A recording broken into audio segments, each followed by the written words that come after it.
नमस्ते and welcome to this exciting episode of Sythology debunking mythology. Sythology के इस episode में आपका बहुत बहुत स्वागत है। देखिए क्या है कि भारत को हराना मुश्किल ही नहीं नामुमकिन है। जहाँ पे दुनिया की पॉलिटिकल बुद्धि समाप्त होती है वहाँ पे भारतीयों की पॉलिटिकल बुद्धि शुरू होती है। अभी तो बात हो रही थी FCRA की। अब अमित शाह जी ने प्रोग्राम किया है registration of births and deaths amendment bill 2026, जो भी मॉनसून सेशन में लॉन्च किया जाएगा। और उन्होंने क्या किया, centralised digital database with compulsory real time sharing to RGI NPR। ये मान के चलिए कि डेमोग्राफिक सबवर्जन ये वेस्टर्न कंट्रीज का एक युद्ध है भारत के विरुद्ध।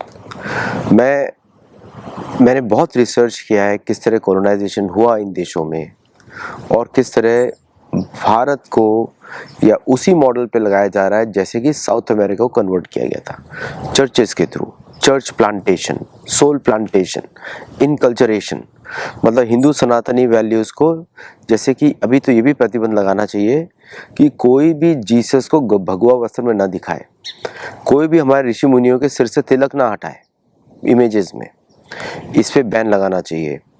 ये AI के मॉडल्स जो हैं एक नए तरह कॉलोनाइजेशन क्रिएट कर रहे हैं जिसमें आपको सच लगेगा, आप ट्रस्ट करेंगे AI के ऊपर कि आपको सच बताएगा, लेकिन वो आपको ऐसी इमेजेस बताएगा जिससे आपका दिमाग हिल जाएगा और बच्चों को गुमराह किया जाएगा। तो वो जानबूझ के तिलक हटाना, ऋषि मुनियों को लंबे बाल, फिर जीसस के जैसा दिखाना हर जगह, जिसको बोलते हैं इनकल्चरेशन।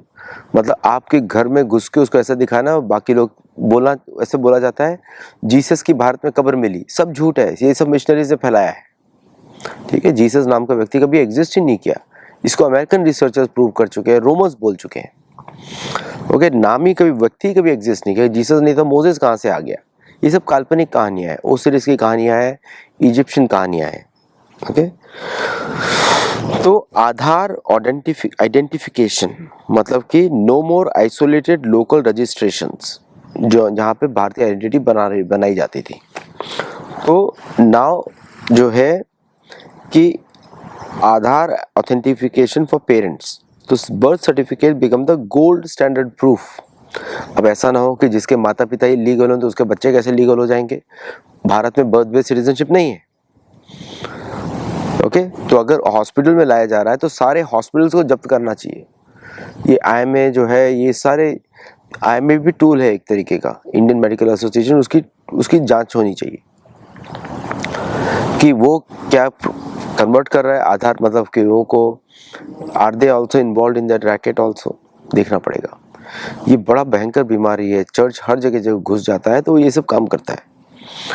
फिर new voter registration demand verified birth records with parental trail, बहुत इंपॉर्टेंट है। अगर पेरेंट बांग्लादेशी है तो बच्चे को कैसे आधार कार्ड मिल सकता है? बिल्कुल नहीं मिलना चाहिए। अगर पेरेंट बांग्लादेशी है तो बच्चे को बांग्लादेशी माना जाएगा, भारत में जन्म बर्थ बेस्ड सिटीजनशिप नहीं है। Strict timelines, penalties for delays. अभी कर्नाटका में जो SIR की एक्सरसाइज हो रही है, सारे बांग्लादेशी वहां पे लीगल बनते जा रहे हैं भारत के। तो जितने भी SIR एक्टिविटीज करी गई हैं कर्नाटक में, कर्नाटक स्टेट के द्वारा, उस पर जांच होनी चाहिए, उस पर वापस करवाना चाहिए। फिर है तो इससे क्या होगा, डेमोग्राफिक इन्वेजन थोड़ा खत्म होगा। ये युद्ध है और भारतीय सरकार को करना चाहिए कि किस तरह वो बाहर के देशों में, अब जैसे अगर अमेरिकन गवर्नमेंट बोलती है हर जगह हमको क्रिश्चियंस को बचाना है, क्रिश्चियंस को बढ़ाना है, तो भारतीय सरकार भी पॉलिसी बनाए हमको हर जगह हिंदू बनाने हैं, नेटिव इंडिजिनस रिलीजन्स को ऊपर लेकर आना है पूरी दुनिया में, इसके बारे में बात की जाए। तो SIR जो है, जो प्रेजेंट गार्बेज को बाहर निकालता है, और जो अपकमिंग NRC जो है इसको डिपोर्टेशन करके प्रूव करता है, डिपोर्टेशन कैंप्स बनाया जाए, फिर उसको ज्यूरिस्डिक्शन सिस्टम बाहर रखा जाए क्योंकि भारतीय सिटीजन नहीं है, इनको वापस फेंक दिया जाए बांग्लादेश, बस के ट्रक भर के फेंक दिया जाएगा, नहीं हो तो लड़ ले बांग्लादेश, क्या है इसमें बड़ी बात। देखिए भारत की रक्षा अभी तक तो देवता लोग भी करते रहते हैं, मुझे भारत की कभी कोई चिंता नहीं होती क्योंकि हमारे देवता हमारी रक्षा करते हैं। अमेरिका में अब एक नया प्रॉब्लम शुरू होने जा रहा है, वो है एक्सेसिव बर्थ बेस्ड डायग्नोसिस, मतलब कि जो एंकर बेबीज पर अमेरिका में बोला जाता है कि इनके माता पिता मैक्सिको से होते हैं और जन्म जाके देते हैं अमेरिका में, और फिर अमेरिकन एक्सपेंस पे जन्म देते हैं, और इनके बच्चों को बोला जाता है एंकर बेबीज, मतलब माता पिता ने एक फुट इन द, उसको बोलते हैं ना, फुट इन द डोर डाल दिया ताकि बच्चों को ऑटोमेटिक सिटीजनशिप मिल जाए। क्योंकि कॉलोनीज ऐसे ही काम करती हैं, कॉलोनीज काम करती हैं कि जनसंख्या बढ़े और नेटिव की जनसंख्या से ज़्यादा रहे, इस पे काम करती हैं, इंडिजिनस जनसंख्या से ज़्यादा रहे। नाउ अमित शाह का जो एक्शन है ये मतलब भारतीय होम मिनिस्ट्री का एक्शन है। होम मिनिस्ट्री भारत की बहुत ही इंपॉर्टेंट होती है। इस पे पहले पूरा कब्जा था सोनिया गांधी एंड पार्टी का, अब पहली बार इसमें कब्जा आया है एक राष्ट्रवादी नेता का जो इसको भारतीय तरीके से देखना चाहते हैं। बहुत बड़ी प्रॉब्लम है, कल को भारत ही नहीं रहेगा। अगर भारत वेदों का देश नहीं तो भारत नहीं रहेगा ना, फिर तो भारत ऐसे बन जाएगा मिडिल ईस्ट वेस्ट एशिया के जैसा। तो दुनिया भर के लोग जो भारत आना चाहते हैं स्पिरिचुअल उसके लिए, कहाँ जाएंगे वो लोग?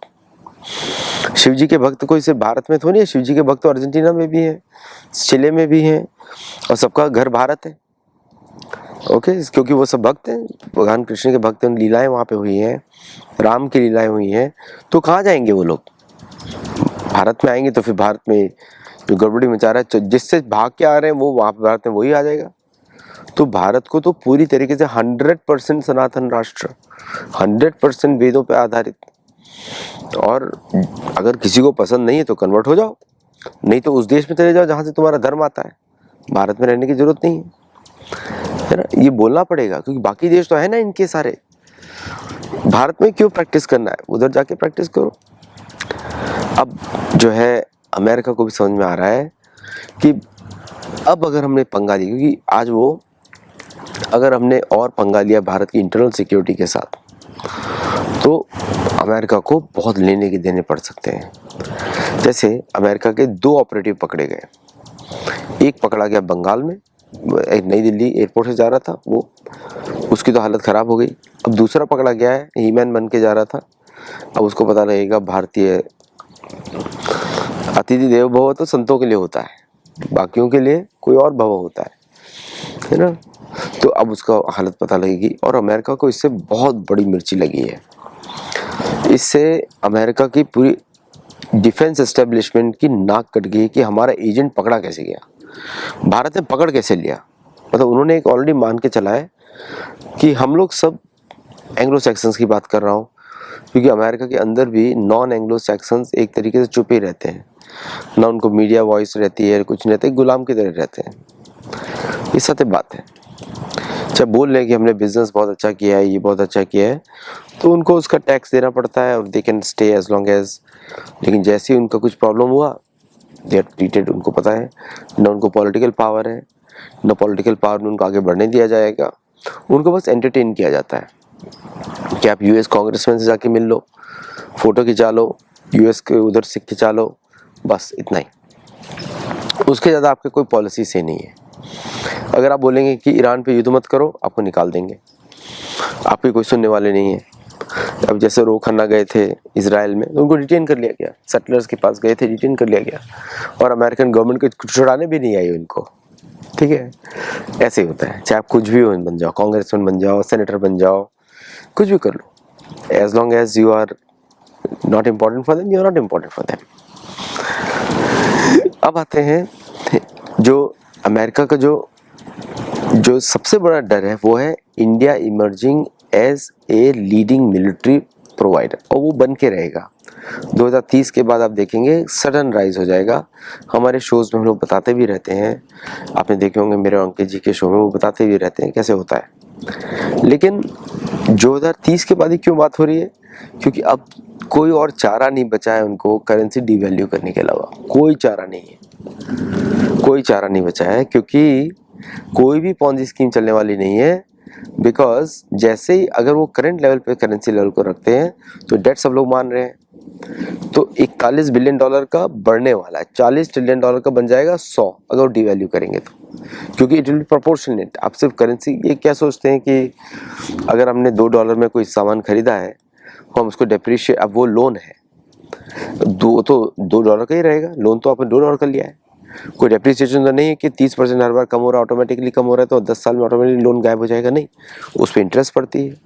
अगर आप करेंसी डिवैल्यू करेंगे तो बढ़ेगा, फिर वो $1 ट्रिलियन बढ़ेगा, जितना भी उसका प्रोपोर्शन डिवैल्यूएशन होगा, क्योंकि वैल्यू तो उतनी गोल्ड में कैलकुलेट की जाएगी कि आज के समय में क्या गोल्ड वैल्यू है उस पे हिसाब से आपके ऊपर है, तो फिर वो बढ़ेगा, कम नहीं होने वाला। तो अमेरिका है एक फिक्स में पड़ चुका है, और डिवैल्यू करेंगे तो उनके एक्सपोर्ट बढ़ेंगे, लेकिन एक्सपोर्ट यूनिट्स नहीं है, कहाँ से एक्सपोर्ट करेंगे, है ना। That means they have to pay more for simple bananas. अभी तक जो अमेरिकन सोच रहे थे कि सब दुनिया भर से सामान खरीद सकते हैं, वो नहीं खरीद पाएंगे, तो it's a cat and mouse situation.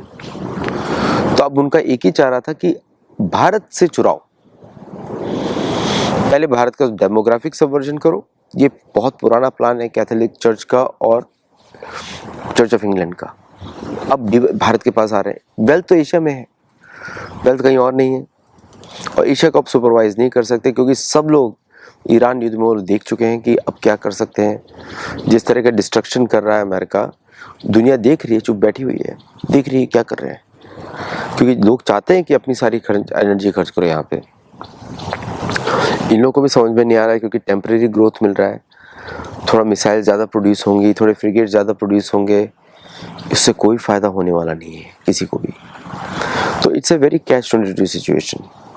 और भारत के FCRA पे एक्शन, अमित शाह के action are the real actions. Education वाला action is going to be the real action, जिससे भारतीय संप्रभुता बनी रहेगी। सो वेरी ग्रेट मूव, बड़ा मज़ा आ रहा है देखने में कि जो अमित शाह जी ने किया है वो माइंड ब्लोइंग है, वो इट इज़ माइंड ब्लोइंग। उससे भारत की सिक्योरिटी ज़्यादा बढ़ती है। अब उसमें एक और चीज़ ऐड करनी चाहिए मेरे हिसाब से, कि जो हमारे जो इंडियन नॉलेज सिस्टम है उसमें परंपरा का एजुकेशन ऐड किया जाए, पुराणों को पढ़ाया जाए, और जो हमारे जो शिक्षक वर्ग हैं, जो परंपराओं से हैं, जो जीवन मूल्य को समझाते हैं, परंपराओं के गुरु, उनके शिष्य, उनको इंक्लूड किया जाए। ये स्कॉलरशिप का मटेरियल नहीं होता, स्कॉलरशिप से भगवान को प्राप्त नहीं कर सकते, उसके लिए आपको भक्ति चाहिए। भक्ति जो है योग की चरम सीमा होती है, योग उसको योगी बोला जाता है, इमम विवसते योगम प्रोक्तवानव्ययम। तो जब वो ऐड हो जाएगा तो this will be the best. शायद अमित शाह जैसा ही एक एजुकेशन मिनिस्टर भी चाहिए, जो कल्चर मिनिस्टर भी हो, जो उतना ही पावरफुल हो और जिसको ज्ञान हो, पहले से पता हो कि क्या कर सकते हैं। आज के लिए बस इतना ही। Thank you very much. नमस्ते, जय Jagannath, and I will see in the next show. Video अच्छा कर लगे तो लाइक करिए, शेयर करिए और वीडियो को हाइप भी करिए। Thank you.